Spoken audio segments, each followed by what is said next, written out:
Le free roaming, bientôt une réalité. Les représentants des États signataires sont actuellement en conclave, ici même à Conakry. Enfin, des kits solaires pour les directions préfectorales de la santé du pays. C'est un geste de Catholic Relief Service et vise à accroître les capacités de collecte des données sanitaires en Guinée.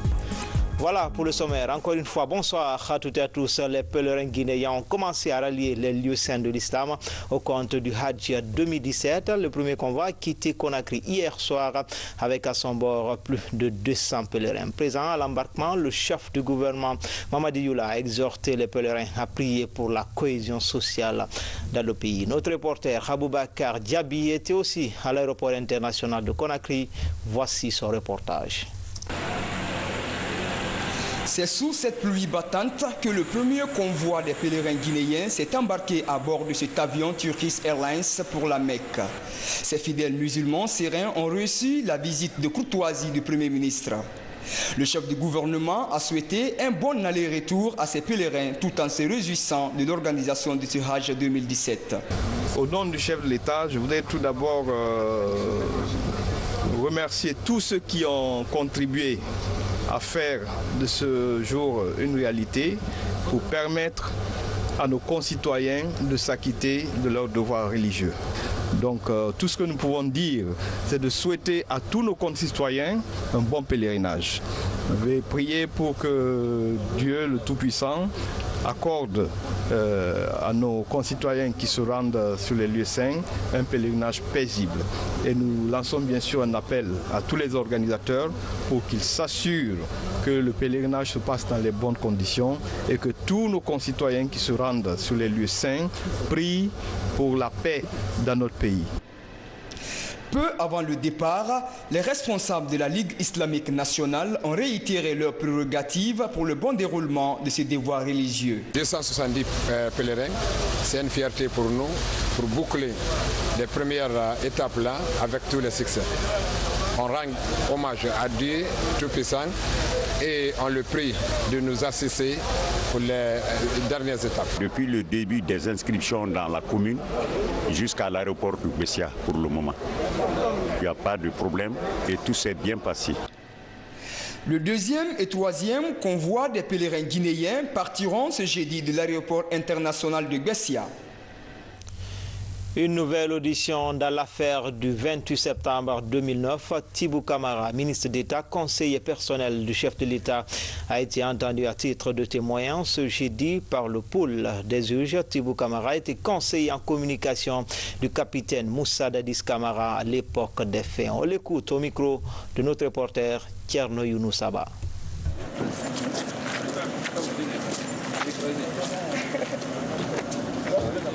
Je me sens heureux d'avoir répondu à l'appel de la justice de mon pays. Je suis heureux aussi d'avoir pu témoigner enfin pour lever le doute à propos de l'intention de le faire. Donc c'est un homme confiant, comme toujours, qui a la conscience tranquille que vous avez devant vous. La justice étant ce qu'elle est, et nul n'étant au-dessus de la loi, nous sommes obligés, à ce stade, en tout cas, de nous plier aux règles de fonctionnement de l'institution judiciaire.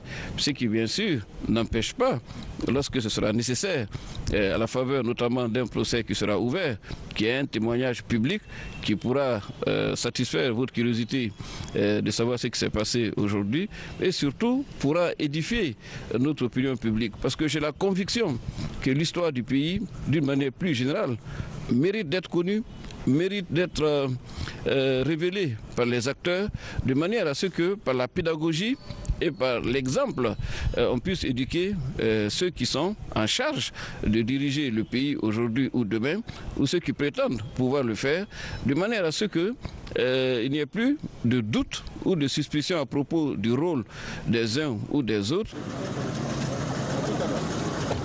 Comme annoncé dans les titres, la mise en œuvre du projet Free Roaming en débat qu'on a pris pendant 2 jours. Les représentants des États signataires vont identifier les acquis et défis du Free Roaming dans l'espace CEDEAO. Les recommandations des travaux seront soumises aux régulateurs et opérateurs de téléphonie pour améliorer l'interconnexion entre les États de l'Afrique de l'Ouest. Mamadou Saliouba nous signe ce reportage. Depuis plus de 4 mois, 7 pays de l'Afrique de l'Ouest sont interconnectés à travers les réseaux mobiles. La Guinée, le Sénégal, la Côte d'Ivoire, le Mali, le Togo, le Burkina Faso et la Sierra Leone. Résultat, la suppression des taxes sur le roaming. À Conakry, les régulateurs des États concernés se retrouvent pour évaluer le projet. Depuis toujours, les chefs d'État ont réussi à concrétiser la libre circulation des personnes et des biens. Il nous appartient aujourd'hui, en tant qu'acteurs du secteur des télécommunications, de permettre à nos concitoyens de se déplacer librement dans l'espace CEDEAO. Quand vous vous déplacez de votre pays, de la Guinée vers le Sénégal, la Côte d'Ivoire, le Mali, aujourd'hui, vous devrez être à mesure de sentir que vous n'êtes plus obligé à la descente de l'avion ou à l'entrée du pays de chercher une SIM secondaire pour mettre dans votre téléphone. Vous devez garder votre numéro de la Guinée pour être joint et appelé avec le même numéro sans qu'il y ait des surcharges. Durant cette rencontre de 2 jours, les représentants des États signataires vont identifier les acquis et les défis du projet Free Roaming en Afrique de l'Ouest. Les recommandations issues des travaux seront soumises à l'appréciation des régulateurs et des opérateurs de téléphonie pour améliorer l'intégration numérique dans la sous-région. Il y aura des débats entre régulateurs et opérateurs pour savoir qu'est-ce qui a marché, qu'est-ce qui n'a pas marché, qu'est-ce qu'il faut faire. On est aujourd'hui dans un monde qui se transforme. Nous savons que les coûts sont élevés au niveau du roaming. Et c'est une discussion non seulement sur le plan national, sur le plan régional, mais aussi sur le plan continental. Le gouvernement guinéen, sous l'impulsion du chef de l'État, a choisi de faire du développement du numérique un enjeu national majeur.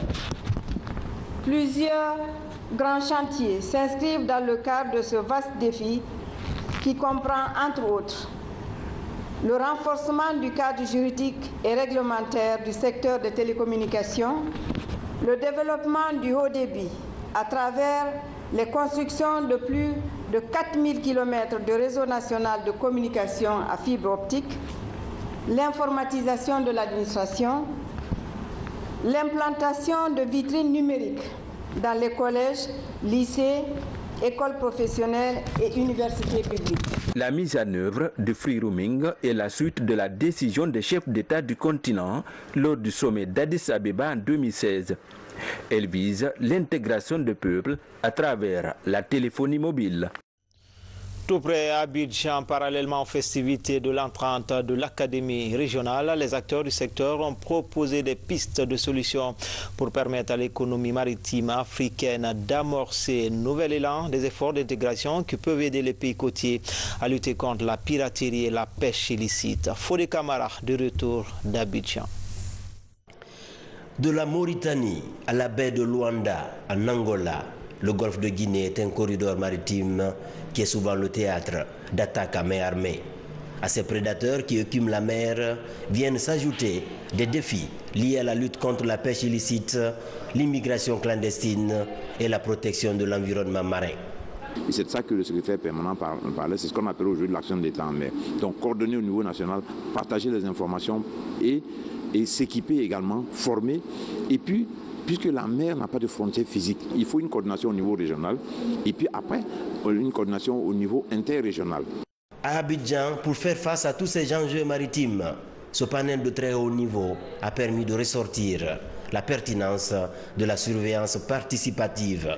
Ceci pour sécuriser la façade atlantique et les installations portuaires. Si vous entendez un port fiable, c'est la sûreté et la sécurité des installations portuaires et des navires.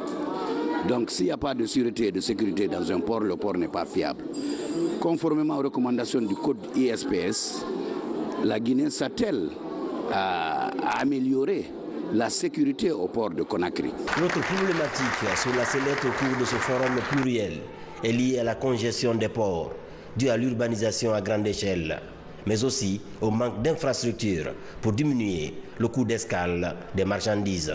Selon la réglementation 14, il était demandé à tous les pays membres de la CEDEAO de pouvoir construire un pèse-essieu dans leur pays. Le port s'est attelé à ça. Aujourd'hui, on a notre pèse-essieu et on a deux pompes bascules pour la peser dans le cas de l'EMI, les produits qui sortent du pays. Et surtout pour la sécurité de nos routes. Au dire des experts maritimes venus de tous les horizons, le principal frein à l'économie bleue en Afrique est le changement climatique, marqué par l'élévation du niveau de la mer.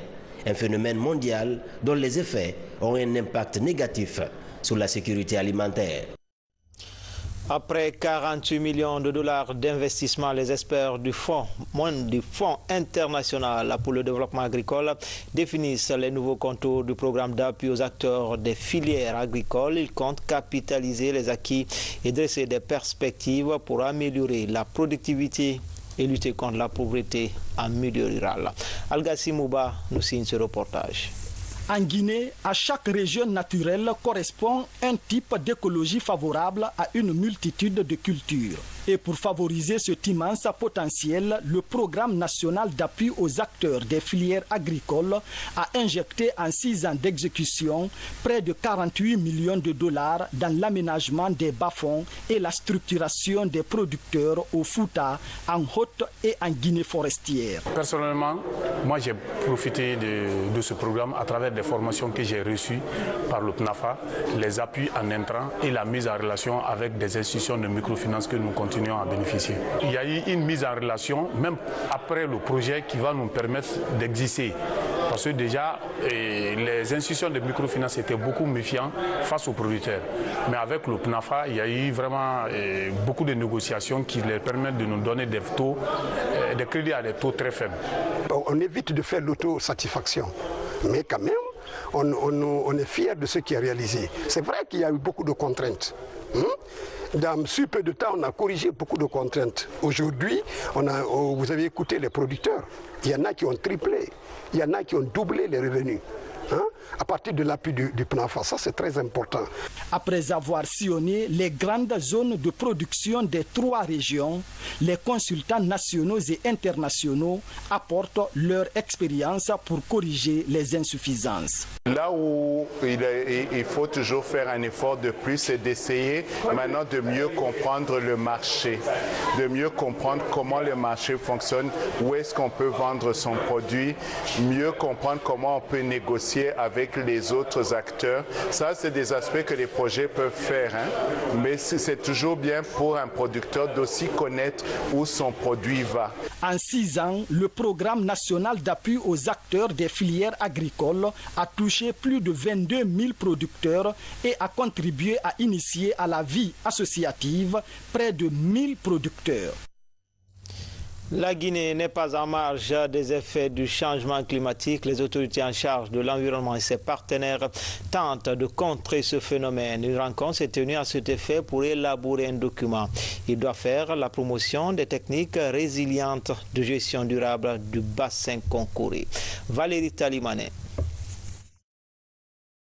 Selon des études réalisées sur la vulnérabilité de la Guinée au changement climatique, des épisodes de sécheresse observés au cours de la période 1961-1990, le régime hydroélectrique du pays a été fortement influencé. Pour sauvegarder la biodiversité, des cadres de l'environnement et des partenaires au développement réfléchissent sur l'élaboration d'un document de projet pour la promotion des techniques résilientes pour une gestion durable des ressources en eau du bassin du Concouré. On parle de sécheresse, on parle de réduction du débit des fleuves. Donc quelles seraient les conséquences si ces mêmes fleuves alimentent des barrages qui fournissent l'électricité aux gens et alimentent des réseaux d'irrigation pour l'agriculture des gens? Il est important de se préparer et parmi les mesures, c'est de comprendre les enjeux, c'est d'éviter des pratiques qui vont accélérer la déforestation. La Guinée dispose de potentialités agricoles considérables, de ressources minières et de capacités hydroélectriques importantes. Le massif du Fouta Djallon et la dorsale guinéenne abritent les sources de plusieurs cours d'eau ouest-africains. Le bassin du Concouré, par exemple, dispose d'un potentiel estimé à plus de 1000 MW et près de 200 000 hectares de plaine. Ce projet devrait permettre à la Guinée de répondre aux enjeux du développement durable. Ce projet, s'il est lancé, va changer considérablement notre environnement en Guinée. Parce que vous savez que le bassin Concouré, c'est l'un des plus, je crois que c'est le plus grand fleuve de notre pays. Selon le plan national d'adaptation au changement climatique de 2007, avec une sensibilité de 2,5 degrés Celsius, le débit du fleuve Concouré pourrait varier de moins 7,86% à moins 41,12% en 2100. Pour minimiser ce risque, des techniques d'aménagement et d'utilisation des ressources en eau sont en train d'être réalisées. Les gestionnaires de Dame Nature en Guinée sont en conclave pour valider le plan d'investissement forestier. Cela fait suite à la recommandation faite par la CEDEAO à chaque pays membre de la sous-région de se doter d'un document stratégique. L'objectif est d'aboutir à une gestion concertée de l'environnement en Afrique de l'Ouest. Explication Bausman. C'est en septembre 2013 qu'a été approuvé à Abidjan le plan de convergence forestier pour l'Afrique de l'Ouest. Depuis, il a été recommandé à chaque pays membre de la sous-région d'élaborer son programme national d'investissement forestier. À Conakry, les acteurs impliqués dans la gestion des projets environnementaux se concertent pendant 2 jours pour valider le document élaboré. Un dialogue a été initié entre les pays membres de la CEDEAO qui a élaboré un plan de convergence. Il est de la responsabilité des États maintenant d'élaborer leur propre plan national d'investissement forestier qui va constituer ici le plan régional d'investissement forestier pour la mise en œuvre du plan de convergence. D'attirer précisément a pour objectif d'examiner ce document, de voir est-ce qu'il prend en compte toutes les préoccupations nationales, est-ce qu'il prend en compte tout ce que la Guinée a fait en matière de mise en œuvre de projets, de formulation de projets et en matière de mobilisation des ressources pour la gestion durable des ressources forestières. Les résultats de ce dialogue seront soumis à l'institution de tutelle, la CEDEAO, pour examen et adoption. Un projet qui sera financé par la FAO. N'oublions pas, aujourd'hui, on parle beaucoup de réchauffement climatique. Les écosystèmes sont devenus pour nous un élément important de notre développement durable. Et la CEDEAO a beaucoup de programmes prioritaires concernant cela. La CEDEAO s'engage à aider la Guinée à travailler dans ce sens pour sauvegarder nos ressources nationales. En Afrique de l'Ouest, la forêt occupe 72 millions d'hectares. Sa gestion saine et concertée pourrait réduire le taux de pauvreté pour les 400 millions d'habitants de la sous-région. Au sein de la Grande Muette, le comité technique du projet CEDEAO-Union européenne sur les armes légères tient sa 2e réunion au centre des débats, l'évaluation des activités déjà réalisées en Guinée forestière, mais aussi identifier les faiblesses en vue d'apporter des solutions idoines. C'est la Commission nationale de lutte contre la prolifération des armes légères qui pilote ce projet. Adjudant Sekou Kamano, correspondant de la presse militaire. 1 an après le lancement du projet CEDEAO Union européenne sur les armes légères en région forestière, les acteurs de terrain échangent avec les partenaires techniques et financiers. L'enjeu est d'évaluer à mi-parcours les activités déjà réalisées, mais aussi identifier et corriger les insuffisances en vue de l'atteinte des objectifs. Le projet CEDEAO Union européenne sur les armes légères est une intervention au titre du programme Paix, Stabilité et Sécurité de l'Union européenne en soutien au mandat de la CEDEAO. Il vise la mise en œuvre de programmes pilotes de collecte ou de remise volontaire des armes en échange de micro-projets de développement communautaire. La Commission de la CEDEAO réitère sa détermination à accompagner la République de Guinée dans ses efforts pour la paix, la stabilité et le développement durable. Financé par le 10e FED et exécuté dans les 7 préfectures de la Guinée forestière, ce projet enregistre des résultats tangibles sur le terrain. Plus de 200 armes individuelles, 1800 munitions, 13 grenades, 18 boîtes chargeurs et un obus sont aujourd'hui collectés et stockés. 5 groupements de jeunes et de femmes ont été financés. Une vision qui rime avec la réforme du secteur de sécurité. Le projet CEDEAO Union européenne sur les armes légères est en parfaite adéquation avec la politique prônée par le président de la République, le professeur Alpha Condé, dans le cadre de la réforme des secteurs de défense et de sécurité. J'ose croire que les points focaux des préfectures participant à la présente réunion saisiront cette opportunité pour mieux être outillés afin de procéder en retour à une meilleure sensibilisation des informations reçues près de leurs populations respectives. Mis en œuvre dans 7 pays de la sous-région ouest africaine, ce projet pilote devrait contribuer à lutter contre la détention et la circulation illicite des armes légères dans l'espace CEDEAO. Il prendra fin en juin 2018. Espace santé, nouveau vaccin contre la fièvre hémorragique à virus Ebola. Le produit est en expérimentation sur plus d'un millier de personnes pour une durée de 14 mois. Un texte d'essai réalisé par la Fédération de Russie en partenariat avec la société Roussal. Et c'est le centre de recherche en épidémiologie de Kindia qui abrite l'expérimentation. Samara Tolno. Au sein de cette assemblée d'observateurs, 5 jeunes volontaires se démarquent des autres. Ils deviennent des cobayes pour recevoir le premier vaccin russe contre Ebola. Le médicament est appelé Gam-Evac-Gomi. Cette opération consiste à vérifier l'immunité de ces personnes pendant 1 an avant l'homologation du produit par l'Organisation mondiale de la santé. Ce qui m'a motivé de prendre ce vaccin, c'est parce que Ebola a fait énormément de victimes dans notre pays. Donc j'invite tout le monde de prendre ce vaccin afin que nous puissions combattre Ebola. C'est un vaccin qui est déjà testé en Russie, qui est reconnu comme étant produit médical en Russie et qu'on vient aujourd'hui en République de Guinée avec la bénédiction du professeur Alpha Condé terminer la phase 4 de la recherche qui consiste à connaître sur une masse, sur 2000 personnes qu'on va prendre en Guinée, l'immunogénicité de ce médicament, son efficacité épidémiologique, cela va être su en période d'épidémie, mais aussi les effets indésirables que cela peut apporter, qu'on connaît déjà à partir des gens qui ont été vaccinés en Russie. Cette campagne d'essai se tient au Centre de recherche en épidémiologie, microbiologie et des soins médicaux de Kindia. Avec l'appui de la société Russal, elle va durer 14 mois et touchera plus d'1 millier de personnes. Pour encourager les populations à accepter ces textes, 48 agents sensibilisateurs seront déployés sur le terrain. Nous allons nous rendre dans nos différentes communautés. Toutes les communautés sont représentées ici. Nous allons procéder à la sensibilisation, à l'information, les conditions d'inclusion et d'exclusion. Juste l'âge, conditions d'âge requises pour cette vaccination. Nous allons donner en fond les explications qu'il faut pour adhérer à cette vaccination.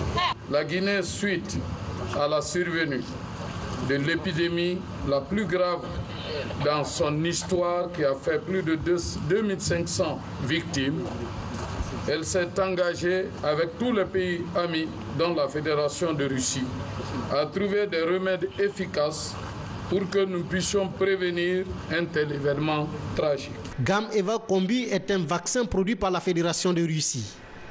Il constitue le 3e médicament contre Ebola en expérimentation en Guinée. L'efficacité de ces résultats va permettre à la Guinée et à toute l'Afrique de contrer l'épidémie à virus Ebola. Dans l'actualité également, une vingtaine de panneaux solaires pour les directions préfectorales de la santé du pays. C'est un geste de Catholic Relief Service sous financement du Fonds mondial à hauteur de 85 000 $. Il vise à accroître la capacité de collecte des données sanitaires. Hadia Toubari, Mohamed Pati Kamara. Le renforcement du système national d'information sanitaire se poursuit en Guinée. Pour appuyer le ministère de la Santé dans la démarche, le CRS, Catholic Relief Service, dote les directions préfectorales de la santé de kits solaires. Forêt-Caria est l'un des 23 districts sanitaires bénéficiaires.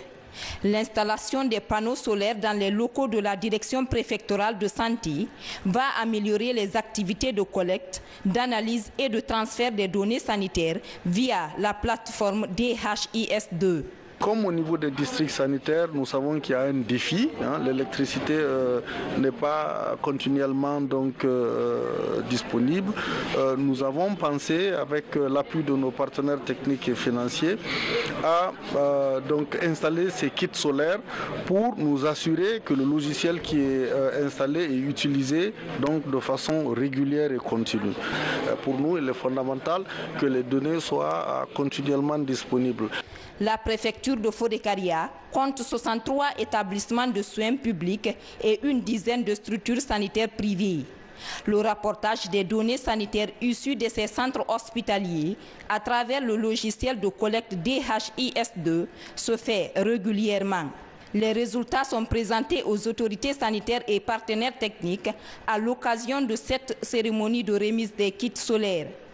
À l'image de Forêt-Caria, 22 autres préfectures sont touchées par l'opération. À travers le financement du Fonds mondial de 85 000 $, mais ça c'est pour les 23. CRS appuie le ministère de la Santé dans la tête de ces objectifs. Nous remercions CRS qui ont accepté de nous donner ce bijou qui est le kit solaire pour l'alimentation de notre salle statistique.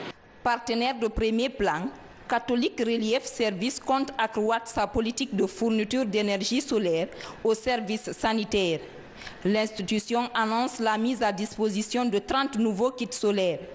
Ils seront répartis entre les hôpitaux préfectoraux du pays. Enfin, en plus bref et en image, l'électrification rurale figure parmi les priorités du gouvernement. Des efforts sont visibles dans les régions côtières où les panneaux solaires et autres kits d'électrification sont installés. C'est le cas des localités de l'île de Kassa et plusieurs autres sous-préfectures de Dubrika et de Bofa. C'était tout pour ce soir. Grand a été le plaisir pour moi de vous servir pendant ces 4 jours d'affilée. Demain, les infos, c'est avec Mohamed Lamine Soulano. À bientôt, Inch'Allah.